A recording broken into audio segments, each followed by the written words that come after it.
shenanigans, truth, lies, shenanigans. Welcome to the True Live Shenanigans podcast. My co-hosts today are the lovely Gianni Storm and the rock star Rob B Rok. Hey, Hey, everybody. what's up, everybody? I want to know, what's the scariest moment you've had in your life? Ooh, I guess my claustrophobia origin story. I was about maybe 5 years old, 6 years old, very early on in my school career. We were playing outside during recess where we were digging a tunnel through a snow mound. And I was the small kid. So, of course, you send the small kid through, and I got stuck. And the bell rang. The custodian had to come out and chisel that mountain of snow away while I was stuck. My friends were well-intended, tried to pull me out, and got my gloves, got my boots, and then I was just stuck and cold and afraid. Oh my God. God, I would have a heart attack. That is so scary. Something similar happened to me when I was 14. I went to France and we were doing caving. I was the big kid, right? so we're doing caving, and there was this like really small opening, and they're like, everybody's sliding through, no problem. And I get to there, and I'm like, I can't get through, and I'm stuck, and I'm like, fuck. Oh God! And so they're pushing me through. I'm sorry, buddy. It wasn't my scariest moment, but that Reminded you. yeah. See, when he said it, I'm like, oh my God, I remember that now. I'd forgotten all about it actually. He just mentioned it. I have a scary claustrophobia it was scary. I can imagine it being scary, Rob. I mean, that was, Yeah, as a kid too, I would be thinking the walls are closing in on me. So I can imagine. Deeply rooted claustrophobia. Deeply rooted. Yeah. That's scary. Okay, when I was growing up, I've actually had a lot of paranormal experiences in my family. Like I always say to my friends that I feel like I was haunted since I was born. Wow. For real. Because I've always had a lot of, creepy, like paranormal experiences. The one that sticks with me all the time is me and my little cousins were home alone, me and a couple of the girl cousins, and we kept seeing this figure in the closet. But the reason I know I wasn't crazy and just seeing it is, one, I saw this figure on multiple occasions, and then two, the other cousins could see it. And so I knew I wasn't crazy. Wow. And so we were just like screaming at the top of our lungs. We were hiding under the bed, pictures like 3 little girls under the age of like 7. And we were just freaking out. And then my uncle comes in, and my cousin's like, how do we know you are who you are? It was a very scary moment because it was so surreal. And we didn't know what was going on. When you have paranormal experiences, like your whole mind is just confused. Like you're in a fiction movie, right? So I would say that. Wow, that sounds pretty scary. Mine is It not. was deep. My scariest moment wasn't paranormal or even that time in the cave, but mine was actually when I almost died because I had a knee surgery, and the next day I felt something in my calf. I didn't know what it was. I thought maybe I pulled a muscle or something. It went away. And then that evening, my back was hurting, right? And I was trying to figure out what was happening. I was like, why is my back hurt? And then I put heat on it and all this other stuff, trying to make it better. And then I get up to walk upstairs, and I can't breathe. Every breath I take is like somebody's taking a knife and stabbing it in my back. God. And then, of course, I'm panicking because I don't know what the hell's going on.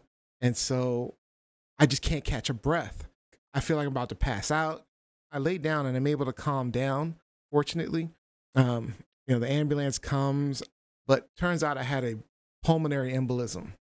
And recommend that for no one.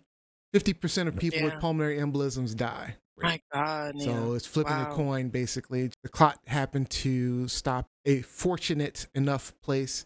But I was coughing up blood the next day. For several days, I was in the hospital for a little over a week. And I only left the hospital because I begged them to let me leave. Wow. No, I hate scary. hospitals too. I That is lost terrifying. that way. To a pulmonary.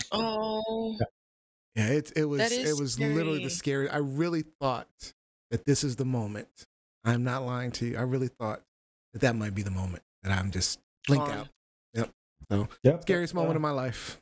That is scary. Yeah, absolutely. All right, so we've been talking about scary things, Rob B. So why don't you open it up? So today we're diving into the topic of fear. So, you know that little voice in your head that keeps you from doing crazy stuff? Or does Yes. it?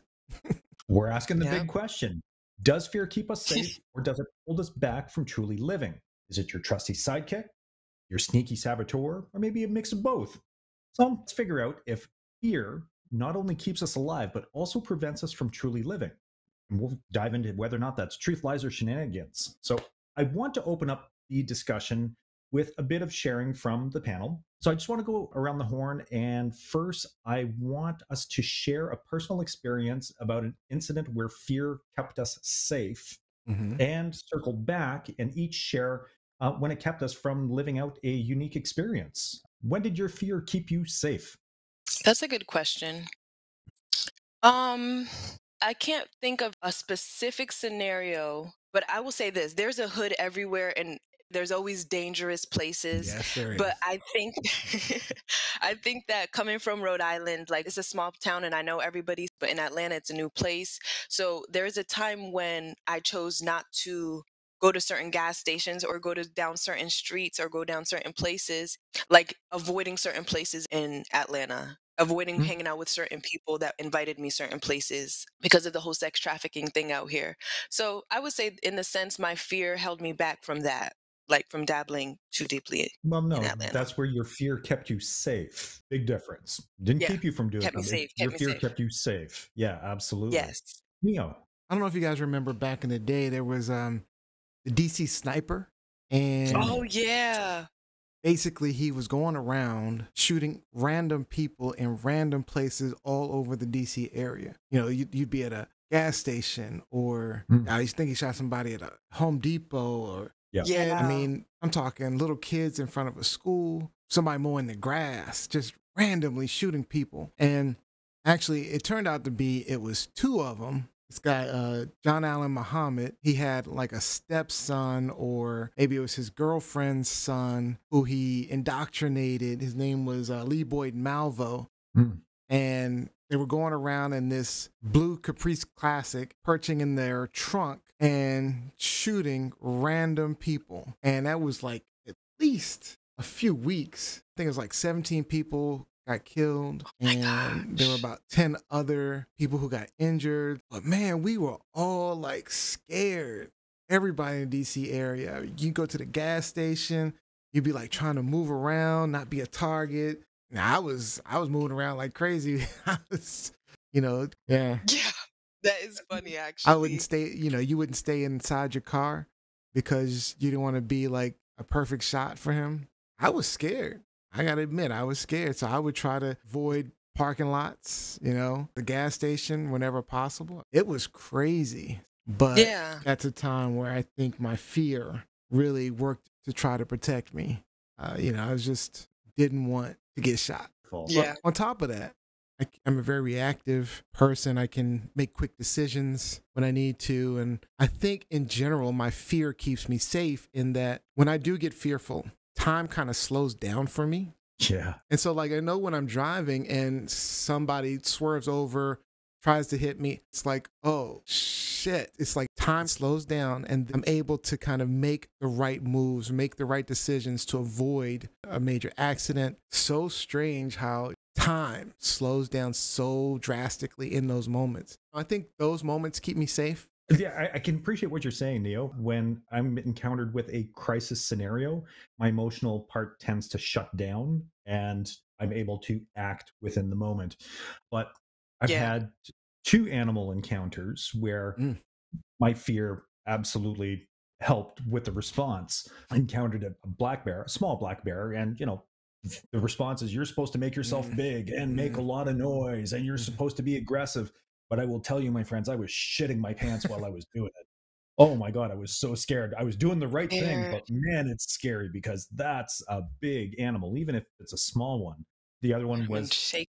to a lesser extent, a skunk. So I was just running through the bush at night. And then I just heard a rustling off to the side and I stopped and I looked and I could see the underbrush just moving and I froze. It's like, okay, I don't know what this is. It's not safe to proceed. Yeah. And then the skunk just Yeah. kind of came out onto the trail and he Oh, stopped and he chubby. looked at me. And then we locked eyes for what felt like an eternity. It felt like it was at least 20 minutes. Uh-huh. I don't think it was more than 2 to 3 minutes, but we just locked eyes and he was assessing me if I was a threat.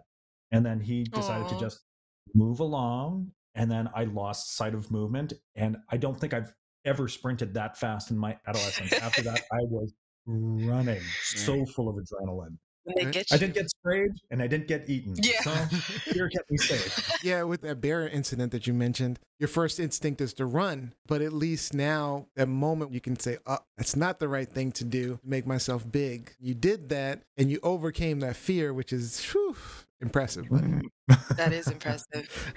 It's interesting that you guys mentioned that because I forget that those moments, you're right, they do slow down. And I think that that's what the purpose of that The emotion of adrenal fear, gland. because yeah, because it wants you to think logically in that moment to survive. So that's Yeah, interesting because that you guys brought that up. most of that fight or flight comes from our brainstem, but we have Yeah. these two massive lobes that allow us to think and come up with the right decision.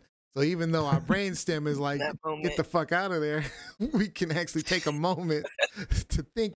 Yeah, like what is the best Thank you. scenario here? Thank you so much for sharing those. I'd like to circle back and have everyone share an instance where fear kept you from living a unique experience. I've always wanted to skydive. It's been, Mm. I have a Oh. bucket list of things that I want to do. No. Skydiving's one of them, or was one of them. But as I'm getting older, there are things that are slowly dropping off that bucket list because I'm like, You love life. that's dumb as shit. I'm not doing it. Yeah. I don't know why I ever thought. I want to experience it, right? The flying, going through the air, that feeling of flying. Obviously, in the first experience, all you're doing is falling. You know, when you have somebody on you your want back. the squirrel suit experience. That's I what don't you're want the talking about. falling experience. I want the flying experience. So, Yeah. so I want that, and then that's gonna, and that funny. would take multiple skydives to get to that point. So To get to that, yeah. I am just have come to the conclusion that it's just not worth it. It's just my fear of dying and the parachute not opening properly is enough for me to say at this point in my life, I'm good. I'm just never I'm never Yeah. gonna feel that. I mean, I have Not done, right now. I've done those skydiving rooms though, where you know they have this big fan and you're flying and Oh, okay. Oh, Yeah. those Yeah, are fun. I they love So those. you got to experience floating. yes. Floating. There we Floating. go. I got to experience floating. And that's fine with me. That's good enough. You can work back for NASA, and then maybe they could do those, the experiment where they wind have tunnels? you guys. Yeah. Yeah, the no, wind actually, tunnels. I've seen the wind tunnels. When Oh, when I really? say huge, I mean they're Yeah. like 10 or 12 stories high. You're like, what the hell? And it's this huge, My huge God. wind tunnel. That's scary. Yeah, it's. Go ahead, Johnny. So an example for me where fear has held me back when I did auditions, more specifically, I remember this time in 8th grade where I was supposed to do a speech in front of the whole graduating class. And my teacher was like, yeah, write the speech. Here's the starting sentence. And I was like really excited because they were going to tape it on the news. I don't know why. So I get to the point of the day of, mind you, I haven't written the rest of the speech. And I was like, I don't think I'm going to do it. I remember fear holding me back from actually saying the speech properly. So I only said the first sentence, which was like, have a good summer, guys, or something like that. And it was just kind of awkward. So the fear backfired on me instead of having the bravery to say what I wanted. It was just awkward because I was so nervous and because I was like thinking too much. The news crew felt that way too. Just they got all set up. They were and, like, have a great summer, guys. What? I got off that stage so fast, guys. It was like, you saw me. Everybody's like, yeah, Deja. And then as soon as I got up, I said that and I was gone. They were like, But I think it's a great example because I think that's often where people fail to do Yeah. things that would be beneficial to them. Stage fright, yes. fear of others, fear of what people think about them, what people will say.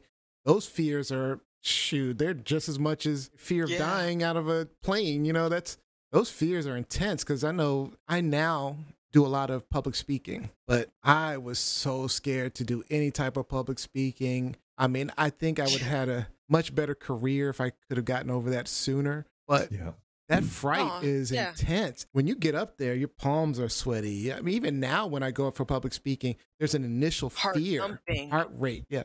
There's an initial fear when I get Scary. up there for public speaking. But fortunately, again, that's my brain stem talking. I got these two lobes that are able to work through that fear and be like, look, people are here to actually listen to you. You have something important Right. to tell them, and I can get over the fear, stage fright. That's a good point. It is intense. Absolutely. As a kid, I remember we went to an electronics shop and they happened to have a big sale that was going on, and they had a local radio host that was there. And I mean, radio was very different 40 years ago than what it is Yeah. now. It was a lifeline to the community. So I knew Yep. of the host because I'd heard him on the radio so many times, and he wasn't on air and he was meeting people because they were local celebrities. Yeah. And he asked me if I wanted to speak on the radio with him. And I was just, no. And I got dramatic about it. I was a little diva. I was like, no, I don't want to do it. Like, Rob Bertrand Jr. is not here. Like, he's not here. So he takes to the air No. lives, and he announces where he is, what he's doing, and says, before I get started, I have to let you know, Rob Bertrand Jr. is not here. And I was just like, oh my God, you destroyed me with my own words. Oh no. That is It crazy. is. But there was a valuable lesson Okay. from that because, that was my only opportunity to be on the radio live. I've Yeah. subsequently been interviewed for different stories over time, just with my involvement in the community and with labor relations. But I've never been on the radio live. Never. And I had that one Man, opportunity and I missed out you on had the it. chance, But I like I me. absolutely learned from that, which takes us into Yeah. instances where you have overcome your fear. I just actually spoke to one of them, overcoming my fears of stage fright. Because I remember when Yeah. I was little, my mother used to put me in these Toastmasters events. Basically, it's a public speaking. Public speaking groups. Oh. The Toastmasters, Oh. they're well established. They have guidelines. They have, I could not do it there, right? As much as they were encouraging, they tried to help me. I literally could not do it. I could not overcome the stage fright. When I stand up in front of people in class, I couldn't do it. I just physically was not able to do it. I think the first time I realized I could overcome the fear was in high school. I ran for student government president. Oh. Yeah. SGA. And this was in senior year. You have to give a speech. And the guy I was running against, his father was actually a city councilman. so, so Real competition. yeah, so I'm like, okay, wow. And then, he did really good, gave a great speech, told about all the things that he's going to do and all this other stuff. And I had a speech prepared and I was a little scared. I was scared, but I was like, you know what? I'm going to do it. I'm going to do it. I'm going to get up here in front of the whole school, basically, give my little speech. And the essence of my speech was, it was really hot, right, in the school. And we didn't have air conditioning back then in that school. Oh. Yeah. But it was really hot. It was probably October and it was hot. And I was like, you know what? I'm going to get us air conditioning. That was my platform. I had no idea how to get it. I pretty much knew it wasn't something I could do. But that was my platform, right? I'm just gonna Already we're a gonna get you. politician. I'm gonna get you some air conditioning. We're gonna get some air conditioning in this school, and that was the gist of my thing. And I got all kind of claps and stuff. Oh, And of course, I won, right? I was like, You got okay. to fulfill your promise. And I think from then on, I was a little more comfortable speaking in front of people. It was successful, right? You tried it and there was a positive outcome. And so from then on, I was able to speak in front of people a little bit better. So it still took me a little while to really get over the fear, but that was the beginning. That kind of helped. And Yeah. it became a valuable life skill for you. It's part of your profession now. It's Yes, how it you make is. your money. That's what I do. Mm-hmm. That's And maybe awesome. the thing that we're most afraid of, or the thing that's most crippling to us, is the thing that we use. That could be our purpose. That's I don't interesting. see any money in enclosed spaces and spiders for me. Nope. Maybe not that specific one, but no, I'm kidding. I'm thinking, you're right. I have overcome a lot. I would honestly say, because I was a very fearful kid, like the whole paranormal story, like I'm telling you, I was seriously felt haunted my whole life. So I was literally scared of everything, like everything.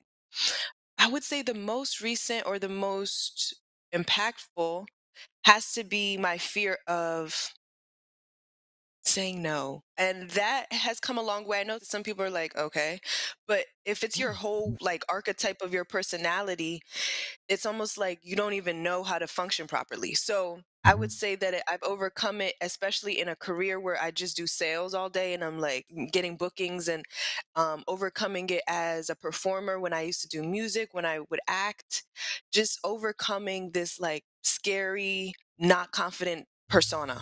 So you say no now. Oh, yeah. With an attitude and everything. Saying no is healthy. No. So I can't ask you for 20 No, bucks, huh? I can't. Uh-huh. no. Which one? I'll give you Oh, 20 that's bucks, awesome. Theo. What about you, Rob? I guess mine is similar to you, Neo. I studied piano very early on, and I was always involved in the Kiwanis festivals, where basically you would go, you would perform your piece, the next kid would go and perform the same piece, and you were judged. And the audience was small, it was parents. But from Oh, there, that was absolutely my launch pad for just performing. Public speaking is something that I find relatively easy because as a performer, going up and singing, oh oh, yeah. that's scary. And that's scary because you know that everybody's going to critique you because it's something Yep. that is absolutely meant to be critiqued. What public speaking, I'm the subject matter expert. You don't know that I've flubbed my words. You don't know that I'm off track. I just have to appear confident in what I'm doing, and I should be able to get through it, even if it's a train wreck. Things like overcoming fear of heights. Talent. I love roller coasters, love roller coasters. So I No. had to overcome fear of heights when my older cousin introduced me to them because the first ride scared the bejesus out of me, but I couldn't admit it. So we had to go do the next ride. Even like, bonding with my best friend and, his kids, where I went to visit them at their camp, and there's an outcrop called Black Rock on Lake Nipissing. It's about 40 feet high. And he convinced me, Mm. he's like, oh, yeah, it's a rite of passage. Everybody jumps off it. And it's like, hey, have you jumped No. off it? And he's like, yeah, for sure. It's like, oh, okay, so my best friend's done this. I got to do this. And I tell you, I did a couple of little running starts, and just that fear, just, ooh, ooh, Yeah. oh no. Oh And yeah. then I started cursing with my last run, and I went flying. And I mean, so then I'm talking to my nephew, and I'm like, hey man, like, yeah, I can't believe that your dad jumped off of this thing. He's like, what? No, my dad never jumped off this. And I'm like, oh my God, are you kidding? But See? at least I can one up my friend. I have experience jumping off that thing like all the kids have. He doesn't have it. So that's my dragon. I've got that. Yeah. Wow. No, that's good. I think that fear in general is something that when we think of fear, we think of it in the sense of always hurting us and like phobias, when it's supposed to be something that's actually a part of keeping us alive. So, Oh, big time. I mean, I feel like taking a risk is one thing, but when we talk about overcoming fear, it doesn't make sense to do something that's just plain stupid. Calculated risks are a good thing. Overcoming fears is valuable, but does it prevent you from living? I don't think that was your question, right?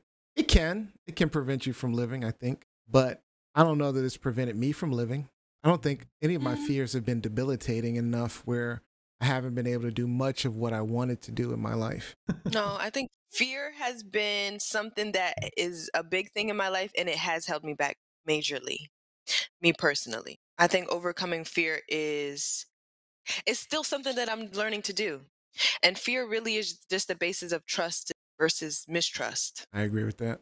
Mm. And it Yep. fosters resilience, teaches us self confidence, achievement. I mean, I think I Yeah. gained all of those things because of that fear, that I Oh, had, and overcoming it. Like you said, Gianni, kind of creates those bonds, like even talking to you guys about our fears. But the one thing we haven't really talked about is fears in like relationships and stuff. If you I think think about Johnny it. just put it What do to you it mean? when that's trust based. Yeah, right. That fear in Oh, relationships. If you don't have love and trust, then you can absolutely live in that fear. And if you're a fear based person and you know that, then a relationship isn't right for you. You need to overcome that yourself so that you can be good in a relationship. Because if you take, for Ooh. example, in a previous relationship, if you fell in love with someone, you cared about them, they were the most wonderful person in the world, and then they cheat on you, right? And it hurts. Or if somebody is violent towards you, and then there's that fear that the next person is going to be violent towards you.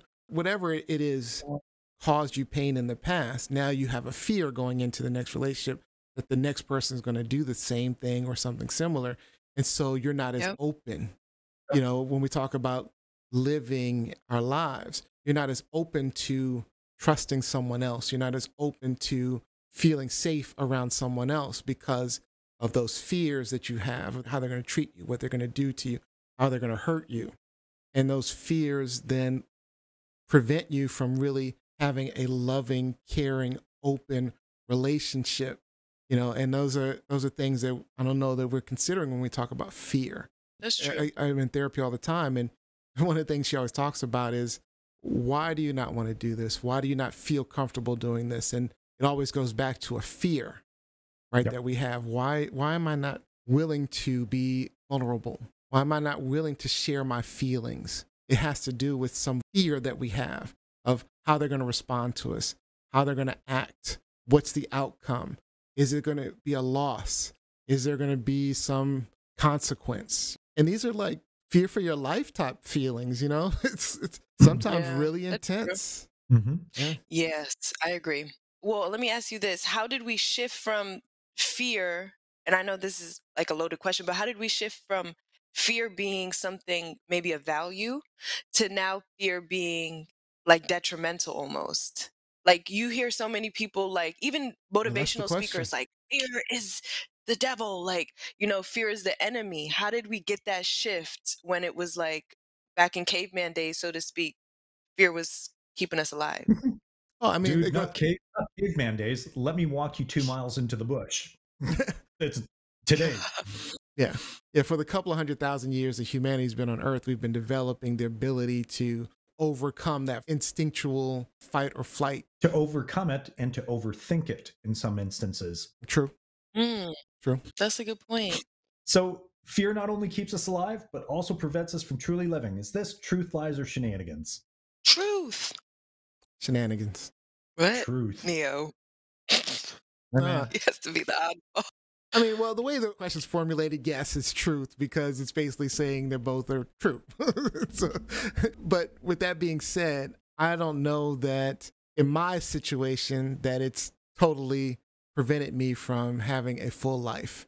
I think I've had a relatively full life by overcoming those fears, by working through them, by using them to my advantage in many cases. Because I'm an analyzer, I'm a risk assessor, I'm a problem solver. Yep. You are a problem solver because you shifted the goalpost. One of your dreams was to go jumping out of the back of a plane. Exactly. And you've moved the goalpost on it. Yep. So and my life still feels fulfilled. Your life feels Yeah. full and fulfilled. But you have forfeited that experience. It's a dream you forfeited. No, did I though? Do you You do. want it though? No, because I did But he something. did want it. No, but I did something that solved the problem by, doing the floating. Because I experienced because if we go to it, That's I true, experienced though. what I wanted to experience, which was that feeling of flying, floating. What? Given that the fears of skydiving were preventing me from doing, but now I have done what I was hoping to accomplish. So I don't know. Yeah. My problem-solving skills, my fear caused me to figure out another solution. Experienced it already. Mm-hmm. Yeah, that's almost like somebody who's afraid of a shot, so they pinch themselves before they get a shot to know the feeling. Like it's almost like that. Like it.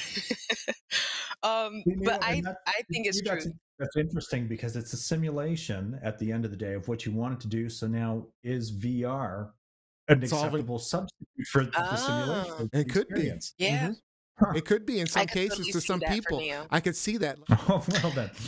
So true living happens when we find the guts to push past fear's limits and dive headfirst into all the crazy, amazing stuff that's waiting for us out there. So cheers, embracing the wild ride and not letting fear call all the shots.